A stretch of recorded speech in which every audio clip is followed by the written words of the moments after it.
Assalamualaikum warahmatullahi wabarakatuh. Alhamdulillahirabbil alamin. Wassalatu wassalamu ala asyrofil anbiya'i wal mursalin wa ala alihi washabihi ajmain, amma ba'du.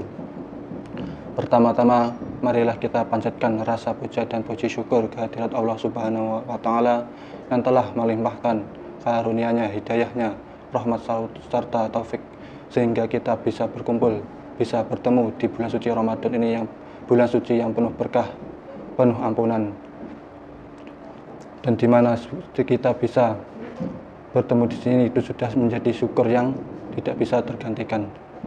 Kedua kalinya sholawat serta salam semoga tetap terlimpahkan kepada junjungan kita Nabi Agung Nabi Muhammad SAW yang telah membawa umatnya dari zaman jahiliyah menuju zaman Islamiyah yang kita rasakan saat ini.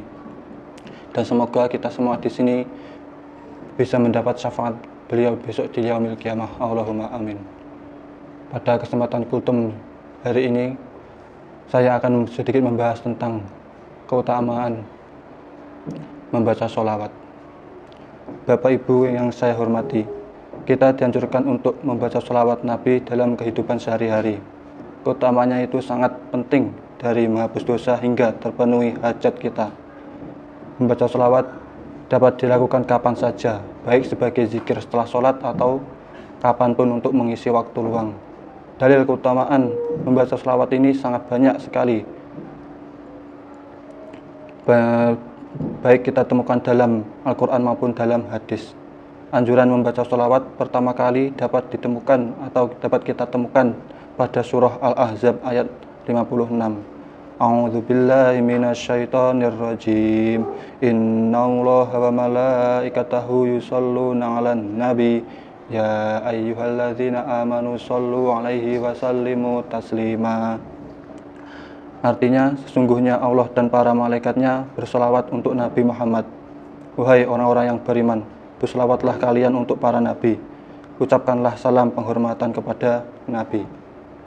Adapun dalil dalam bentuk hadis antara berikut: qala Rasulullah sallallahu alaihi wasallam, shollu alayya fa inna sholata alayya kafaratul lakum wa zakah. Faman shalla alayya sholatan sallallahu alaihi ngashron. Nabi Muhammad pernah bersabda bahwasanya siapa saja yang berselawat kepadaku, maka sesungguhnya satu selawat kepadaku itu adalah akan melebur dosanya dan menjadi mensucikan dirinya. Maka barang siapa saja yang berselawat kepadaku satu selawatan, maka Allah akan menggantinya 10 kali selawat untuk dirinya sendiri.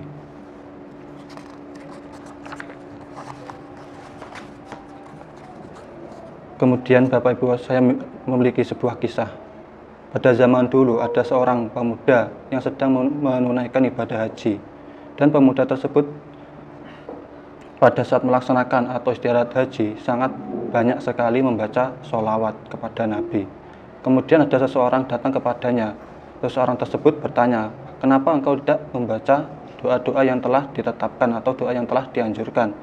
Kemudian ia bercerita bahwasanya dulu ia dan ayahnya pergi untuk menunaikan ibadah haji. Akan tetapi saat ia dan ayahnya singgah di desa Basrah, di negara Irak, ayahnya meninggal dunia. Kemudian ia membuka penutup wajah ayahnya. Betapa kagetnya ia melihat wajah ayahnya berubah menjadi kepala khimar atau kepala keledai. Ia sangat terkejut dan sangat sedih. Tak berselang lama kemudian ia tertidur.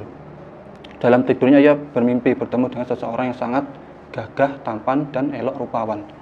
Seseorang tersebut tidak lain adalah Kanjeng Nabi Muhammad. Kemudian dalam mimpinya ia bertanya kepada seseorang tersebut, hingga ia memohon untuk menceritakan apa yang terjadi kepada ayahnya, musibah apa yang telah menimpa ayahnya sehingga wajah ayahnya berubah menjadi kepala keledai tersebut. Kemudian orang tersebut atau Kanjeng Nabi menjawab dengan, innahu kana ya'kulur riba wa akilhu yaqa'u lahu dzalika dunyan wa ukhron. Sesungguhnya ayam itu memakan harta riba, dan siapa saja yang memakan harta riba akan diserupakan menjadi keledai baik itu di dunia maupun di akhirat. Akan tetapi ayahmu dulu selalu membaca sholawat 100 kali saat akan tidur.